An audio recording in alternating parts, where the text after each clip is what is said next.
Ayan, good morning everyone. So, andito na naman po ang inyong papapak.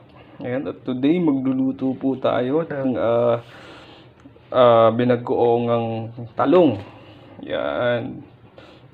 So ito po yung mga ingredients natin. Grabe mga kapak, tignan mo naman yung presyo ng talong dito sa Metro Manila. 3 piraso lang yan, maliliit. Tapos ang presyo ay 26 pesos mga kapak, 'di ba? Grabe oh, ito 25. Grabe lilit niyan mga kapak, 'di ba? Yan, so yun po yung lulutuin natin ngayon. Ito po yung ating bagong alamang. Yan. Tapos lagyan natin ng sili, syempre.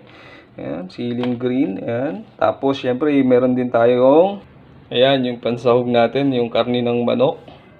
Tapos meron din siyang kamatis. Tsaka ito, yung sibuyas, bawang, tsaka luya. Ayan. So, yun yung mga ingredients natin, mga ayan, nasalang na natin yung kawali. May oil na yan, nilagyan ko na. So, papainitin na natin. Yun mga kapak, tayo kasalukuyang nagpapainit ng ating mantika. So, gigisa tayo. Yun mga kapak, so mainit na to. So, atin nang ilagay yung ating sibuyas, bawang, tsaka luya. Ayan, pagsama. Uy! Pagsama-samahin na natin.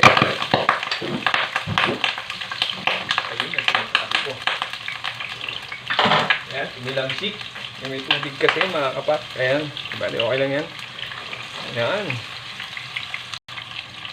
Ayan, so gigisahin lang natin tong ating sibuyas, tsaka mga bawang, tsaka luya. Ayan. Next natin dyan yung kamatis mga kapak. Ayan, so ito na yung ating kamatis mga kapak. Lagay na natin.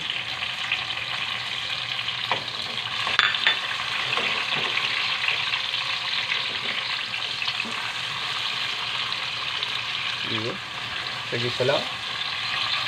Bango mga kapak. Ito yung pinaka the best part pagluluto.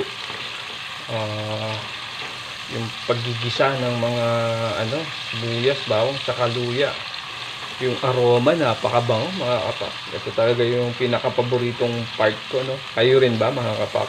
Comment down below na lang kung pareho po tayo.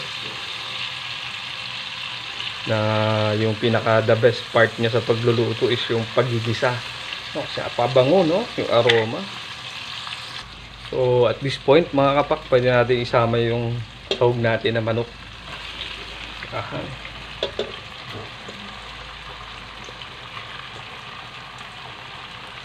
Natin.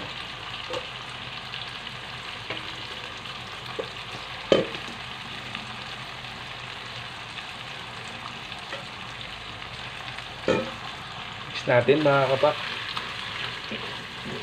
Gisain lang natin tong manok mga kapak.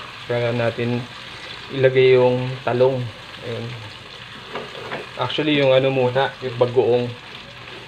Ilagay natin yung bagoong isda pag nagisa to. Mix lang natin to mga kapak. So gusto ko medyo medyo luto na yung manok sa part na to. Kasi mabilis lang maluto yung talong eh.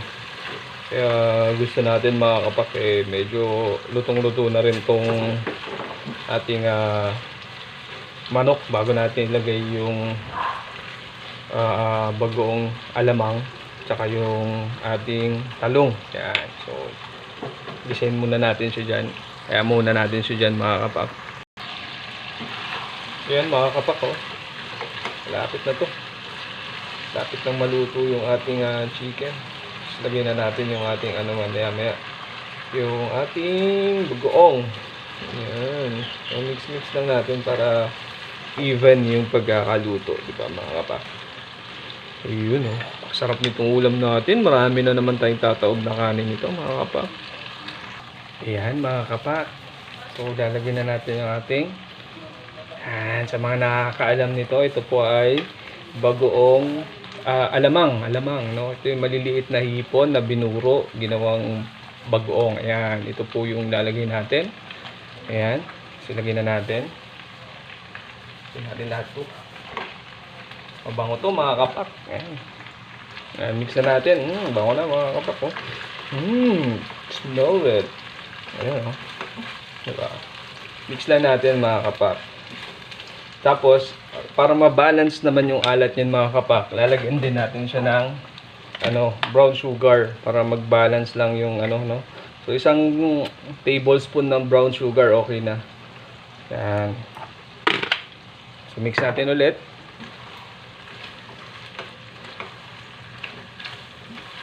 Kaya natin to tatakpan mga kapak.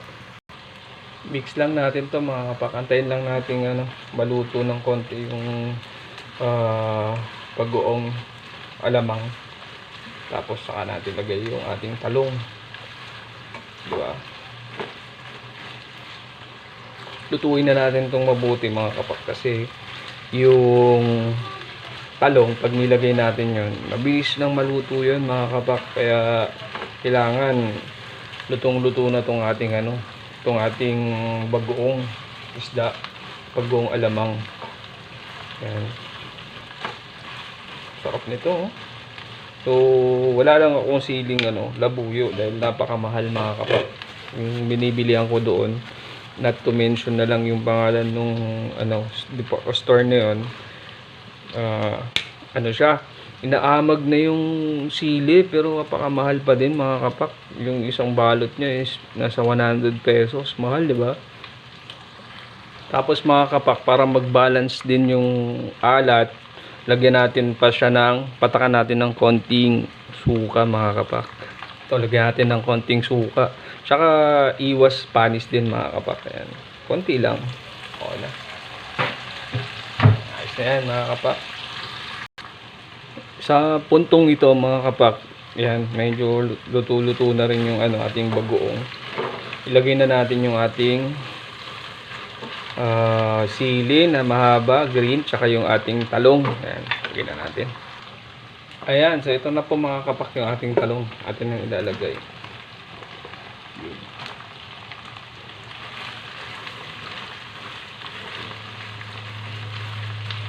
Hindi ko siya iniwa, buo-buo lang yan mga kapak. Lagay natin dyan lahat to. Masarap. Ito, iniwa ko kasi meron siyang konting uod. Ayan. Ayun. Ayan na mga kapak. Ito na yung mix lang natin siya dyan. Ayan. Lagay din natin tong sili na green. Ayan. Tapos lagyan natin ng konting water lang mga kapak. Konti lang. Ayan. Lagyan natin konting tubig. Ayan. So, okay na yan. I-dry lang natin yan mga kapak. Ayan mga kapak. So, tatakpan na po natin siya mga kapak. Hanggang maluto na po yung ating talong. Ayan. So, tayo na po natin maluto yung talong mga kapak. So, ayan mga kapak. Luto na po yung ating luto na po yung ating binagoongang talong. May sahog na manok. Ayan. So, ayan na po siya. Oh, kain na po tayo. Ayan mga kapak, oh. Diba? Ayan na po yung ating binagoongan. Ayan, luto na po ito kasi malambot na po yung talong. So, ayan super soft na po yung talong. Ayaw naman natin masyadong overcook yung talong natin. Kaya, so luto na po yan. Ayan, so kakain na po tayo mga kapak. Maraming salamat po ulit. Sana po meron na naman po kayong nakuhang dish ngayong araw na to. Ayan, salamat mga kapak. Ingat po kayo lagi.